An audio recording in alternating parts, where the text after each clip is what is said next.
Where were you earlier, man? Earlier to this? Earlier to this? I was working with United Nations. Achha.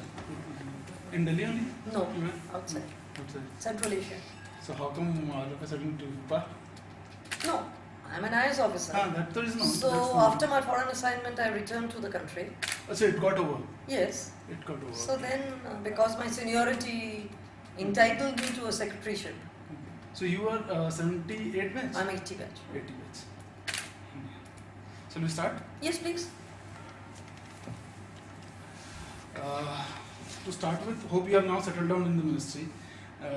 What is the roadmap that you have set for yourself? Yes, I have been working in this ministry now for about 2 months.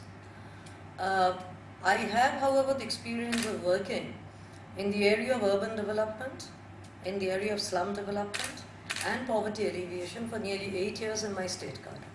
So, working in Hooper provides a comfort level, and that usually is associated with one's domain area. Regarding the roadmap, at present there are two flagship schemes in the ministry. One is the Housing for All by 2022. The second is the National Urban Livelihood Mission. And the roadmap for launching of Housing for All for 2022 is like this. We are now in the process of launching the scheme and developing the guidelines. They are under process. And as far as the NULM is concerned, it's already under progress. We are now trying to expedite and trying to monitor and get better progress because it just started last year. By when shall we expect the broad guidelines of Housing for All? We are looking at in another 1 or 2 months, maybe in the next 1 or 2 months. And the roadmap for that is set. You have how to achieve that. You have yes. The plan is in place. Yes, that is in place. That is in place. Because that was one thing which is lacking clarity. No, Housing for All has got the in principle approval of government. There are some fine tunings of its components which is still under progress. We are trying to reach a closure on that, and once we reach closure on those fine tuning issues, we will simultaneously prepare the guidelines and circulate the guidelines in a few months. Can you give slight idea about how it will be done? Yes. Whether the government will build homes? No, it's not. How you see, land and colonization are state subjects. The Government of India doesn't implement schemes directly. Government of India is a facilitator, it's a guide, it supports with funding, it supports with guidelines and policy. Housing for All will have 4 prongs, pillars as they would say. The first pillar is we are looking at in situ slum redevelopment. The rest of the land, whether it's a private sector, it's the public authority or whichever organization or whichever authority, institution it is, will be encouraged by the state government with relaxations in FAR, FSI or TDR to develop. That's first. The second pillar of Housing for All is affordable housing. Affordable housing means state governments, local authorities, urban local bodies, they make land available to either a private sector or the public sector. A certain proportion of the land will be kept reserved for the economically weaker sections. The rest, the developers are free to develop on spur their priority. The third pillar is like this. The beneficiary himself can lead or herself can lead the construction with an upfront subsidy from the government. The fourth is the beneficiary wants to take a loan from the bank. The government supports the beneficiary by trying to help him reduce her to reduce the EMI with upfront subsidy. So these are the 4 pillars of Housing for All. What Government of India will do is it will call for action plans from the state governments. The states are absolutely free to prepare their plans according to their priorities, their land usage, their availability of land, their linkages with the private and the public sector. We will fund according to our commitments. We will issue the guidelines, and there will be a monitoring committee.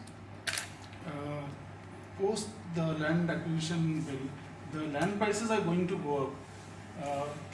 Shall go up. So, do you think this will be a deterrent in the way of affordable housing?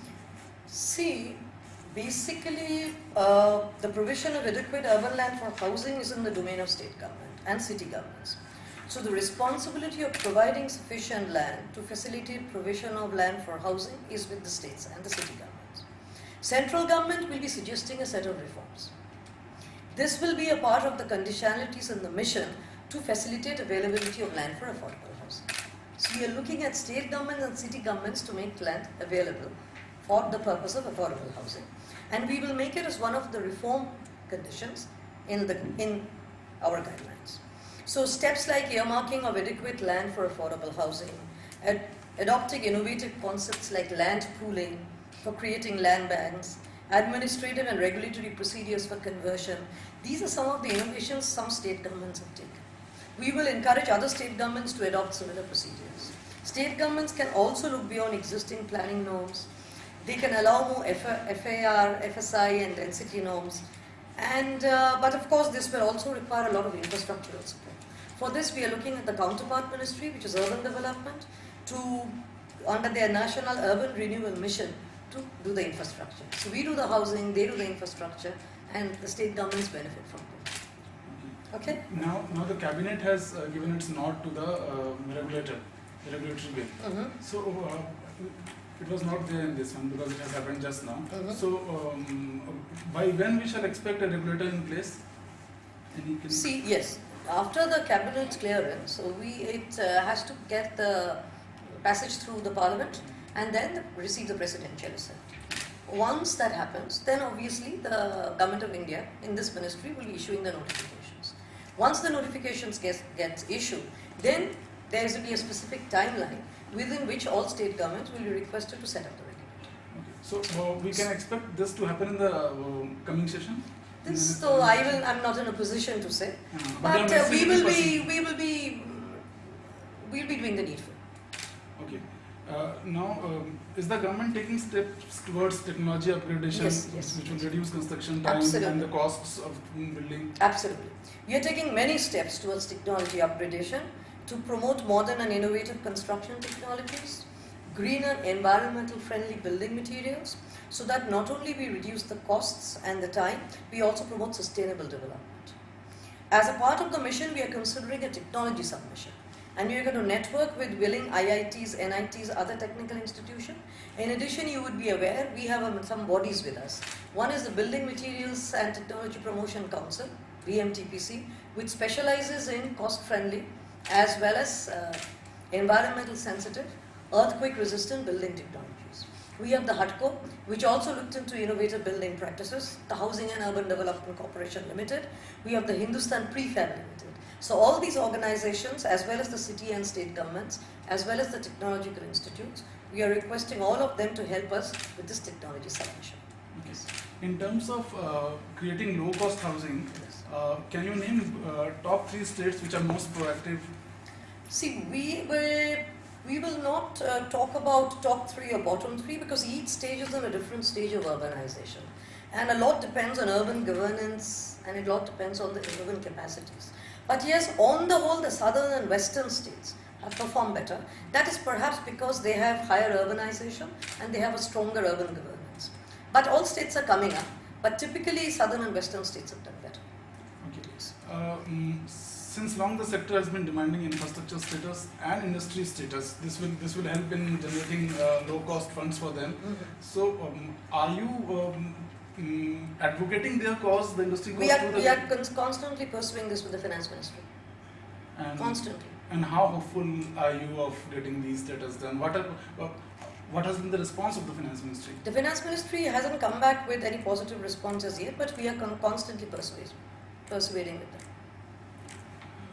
Okay. One more demand of industry, which is single window clearance. Yes. So your stand on that? Yes, we are the nodal ministry for single window clearance as far as the guidelines are concerned. We have taken up with Ministry of Environment and Forests, Ministry of Culture, Ministry of Defence, Ministry of Civil Aviation and Ministry of Consumer Affairs. Most of the ministries have responded positively. Large number of ministries are considering delegation to the urban local bodies. The Urban Development Ministry is also revising their building bylaws. We are the nodal ministry who is pursuing it, and we hope to see and our minister has written to all the chief ministers asking them that all the state urban local bodies, they start introducing single window system. and he has drawn attention to the Bureau of Indian Standards and the National Building Code. So I think with our persuasion, these delegations will become a reality show. Okay. And you're talking about the environment ministry also. Yes. Environmental issues have become a big problem for the industry in general, for the housing industry, for the housing sector. Yes. Are you thinking of taking some steps, talking to the environment ministry? No, about- dialogues are on. They have responded very positively. As I said earlier, they are thinking of delegating according to size of the project. For example, 20,000 to 50,000 square feet, 50,000 square feet to 1 lakh square feet. They're thinking of delegating the power of granting NOCs of area-wise to the lower level, state level agencies. That dialogue is in process. And don't you think the laws these days have become too stringent to